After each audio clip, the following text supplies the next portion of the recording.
My name is Bryanna Armstrong, and today I'll be presenting the characterization of epidemiological, clinical, and non-clinical risk factors that contribute to post-acute sequelae of COVID-19.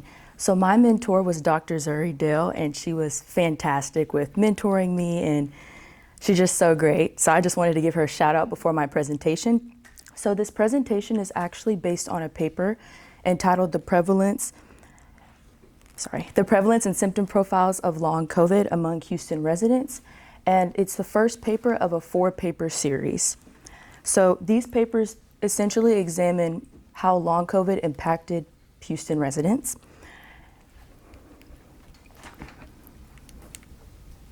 Is it down? Yeah, it's down. This one. Sorry, I did it on the side. Okay, so before I want to get into any findings, I actually want to establish what long COVID is. So the definition that you use for long COVID actually plays a great deal of how you compare your data with other studies, as well as how you actually count a case. So the long COVID definition that we used for our study was the National Academies of Sciences, Engineering, and Medicine, published in 2024. So according to the NAM definition, long COVID is an infection-associated chronic condition that occurs after a SARS-CoV-2 infection and persisting for at least 3 months, presenting as either a continuous condition or a relapsing remitting condition, meaning that symptoms can come and go, and it affects one or more organ systems. So actually, we realized that originally it was thought that it only affected the respiratory system and the lungs, but it actually turned out to affect different organ systems in the body. So these are our 5 domains. It affected the neurological, respiratory, musculoskeletal, psychological, and cardiovascular systems in the body. So I'll express this a little bit later, but I just thought that this was interesting. So fatigue and brain fog were actually one of the most commonly reported symptoms that we got from our community sample, which directly challenges the idea of it being solely a respiratory illness. Now, about 11 to 15% of adults in the US have been estimated to have had long COVID. Now, there's a range because that differs based on your definition, the definition of long COVID that you use. So ultimately, what I wanted everybody to gain from this slide is that the different definitions of long COVID make it difficult to measure the burden in a community at any given time, as well as to compare your data among other studies. So I'm also now going to go into why we chose Houston as our study site and what our study hopes to speak on. So, why Houston? Houston was actually chosen because there are more 5 million residents in Houston, making it one of the most populous counties in Texas. Additionally, it's one of the most ethnically and racially diverse metropolitan areas in the United States. Now, it's also a majority minority county, with 43% being Hispanic or Latino, 19% being Black, and 7% being Asian. Now, additionally, 26% of all residents in Harris County are actually foreign-born. So this demographic complexity means that structural factors such as immigration status, insurance coverage, and neighborhood access directly impact who gets sick and who recovers from chronic illnesses like long COVID. Now we'll go into, there are also some structural factors that played a major role into why Houston was chosen. 22% of the residents of Harris County are actually uninsured, which exceeds the national average, and about 16% live below federal poverty lines. So out of these residents, many of them worked in essential service sectors where they couldn't necessarily work remotely during the pandemic, which that's a big concern because that could have increased their chances of contracting COVID, which could in turn increase their chances of developing long COVID. Now, on the right side, you'll see the 3 main research gaps. The first one is that most of the evidence on long COVID is based on electronic health records as well as clinical cohorts, which are people that are already established in the healthcare system. Now, this directly excludes those who are most at risk for developing long COVID. Those are the people who aren't established in the healthcare system. Next, the Transformative Center here at TSU, Transformative Center of Health here at TSU, they recently did a study and they administered a Casper survey. Now, this survey provided details on long COVID in Third Ward, but because it focused on a neighborhood level, it wasn't able to be generalized upon the city prevalence. The next, we have definitional heterogeneity. So we actually use the NAM definition for this study. That way our standard could be applied and compared to other studies, because the NAM standard is actually widely used now for research for long COVID.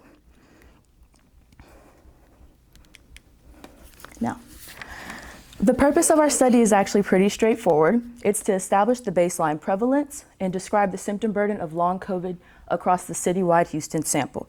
So this is descriptive epidemiology, which is exactly the right first step. So we had to measure a problem, that way we can intervene on it.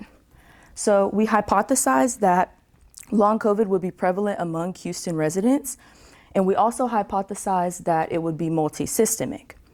Now, I guess importantly, we also hypothesized that it would also be a major burden.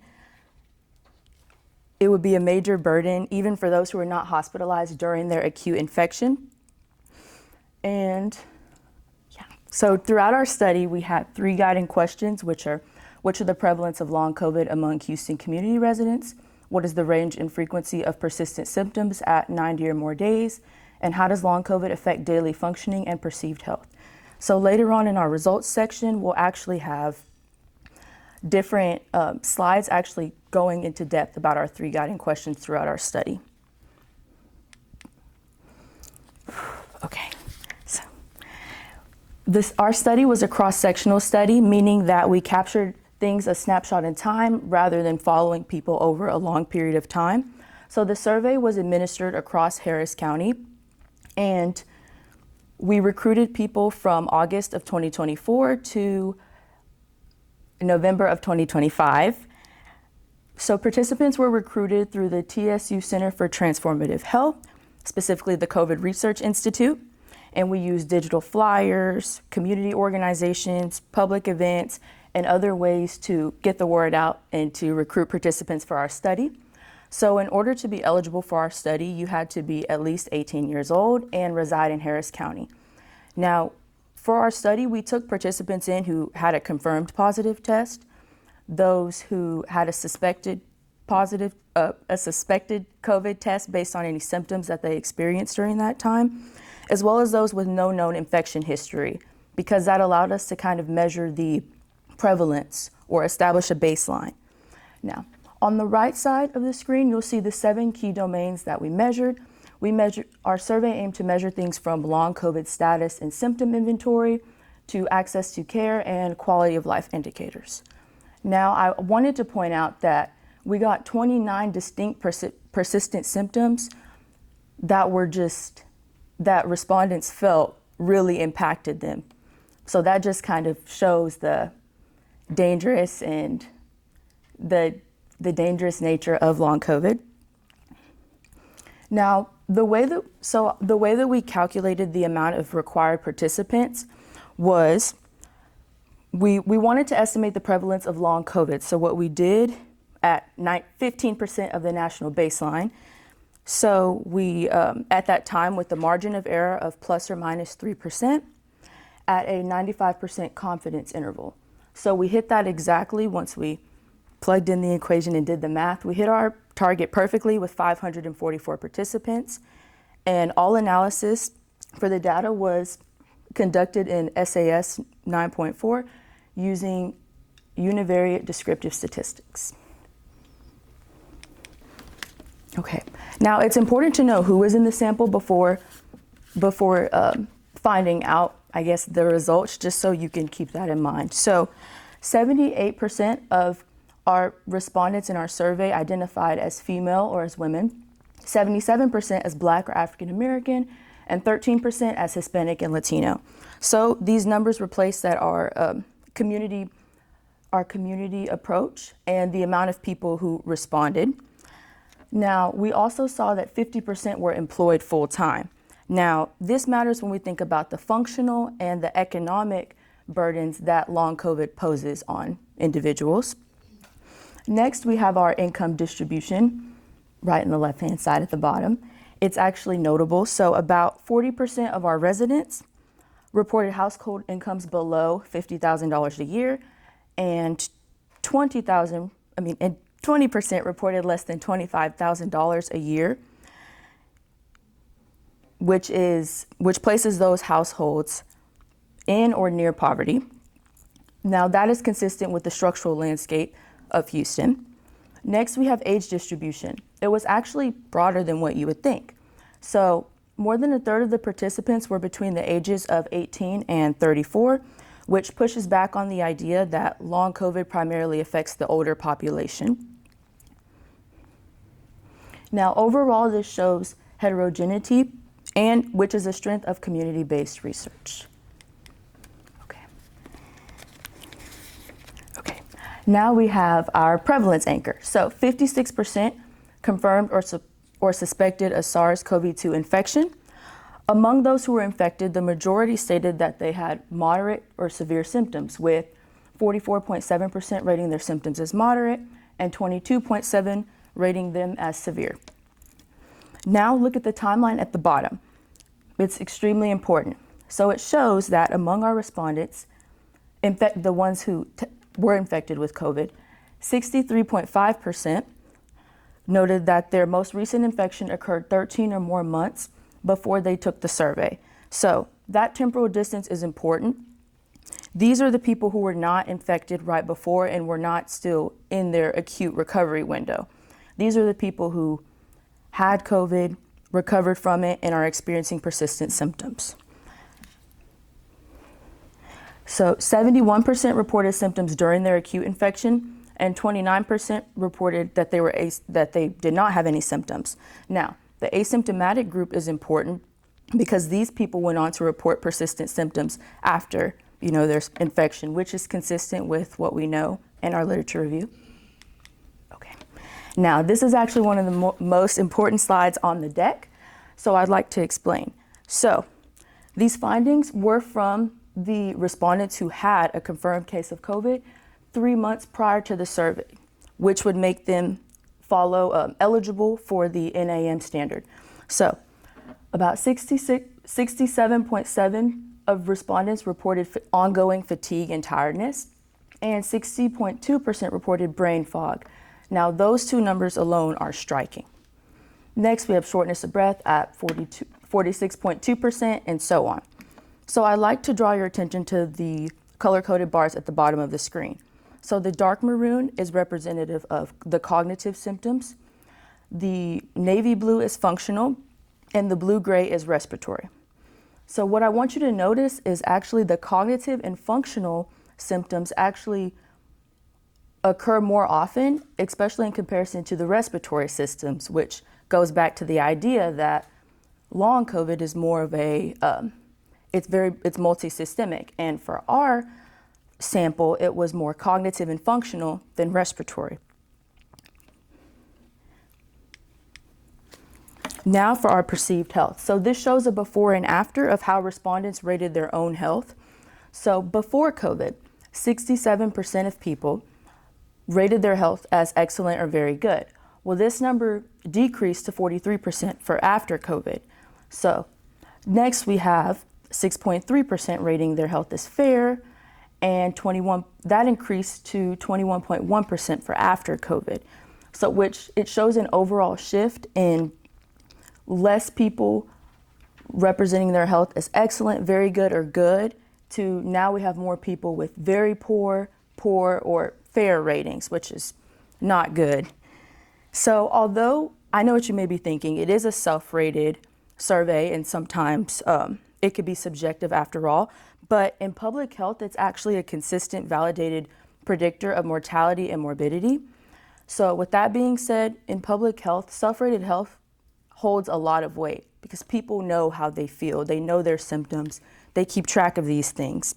Now, research done by Hansen and his colleagues published in 2025 confirms that self-rated health predicts both healthcare utilization and and mortality in follow-up studies. So what makes this particularly important is that it shows a decline in overall health for those, especially those who were not, specifically for those who were not hospitalized during their acute infection. Now let's look at what this means on day-to-day terms. So this slide shows a comparison between the daily self-care task as well as the mobility and cognitive task. So this reports the difficulty people had with these tasks. So for basic self-care tasks, which are also referred to as ADLs, basic tasks like eating, bathing and showering, using the toilet, dressing and grooming, many people actually did not end up reporting difficulty with it, only about 4 to 10%. Now, if you look at mobility and cognitive tasks, that almost triples. Many people reported actually having more difficulty with tasks like walking, cooking, shopping, paying attention, and etc. So what this is meant to show is it suggests that most of our sample actually were people that were not bedridden during their illness, and they weren't dependent on others for care. However, they still struggled with more of these mobility and cognitive tasks.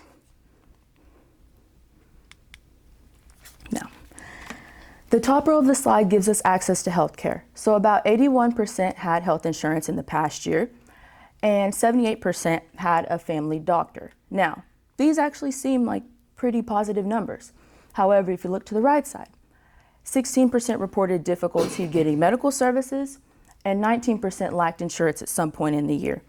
Now, the bottom graph, out of our 81 respondents who reported difficulty getting having access to care, 70% had no insurance, 33.3% couldn't afford care, 25.9% had no transportation, and 13.6% had no doctor.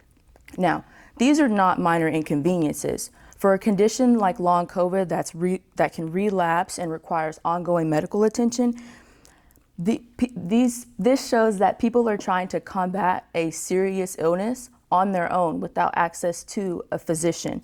Now, what makes this, I guess, even more important is, given what we know about Houston's demographic information, these barriers are not randomly distributed, and they actually impact those who are at higher risk for developing long COVID.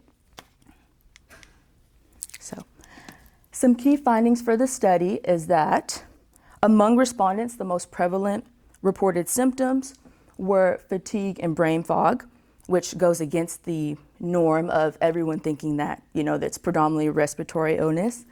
Then we have cognitive and functional symptoms dominating our charts in comparison to respiratory.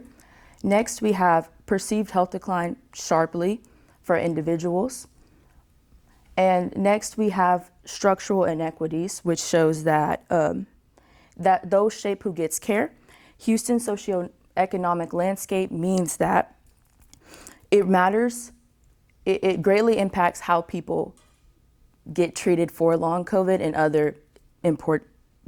other major illnesses. Now, I want to briefly go over the limitations. So this was convenient sampling, so we cannot generalize this to all of Houston residents. And the data was self-reported, which leaves room for bias. And also, because this is descriptive, we cannot automatically speak on the exact causation as to what caused these people to report these illnesses, but that'll be explored in later on papers. So what's to come next? So this was paper number 1. Now paper 2 through 4 will examine things like symptom clusters, longitudinal pathways, and functional impairments. Okay, thank you for listening.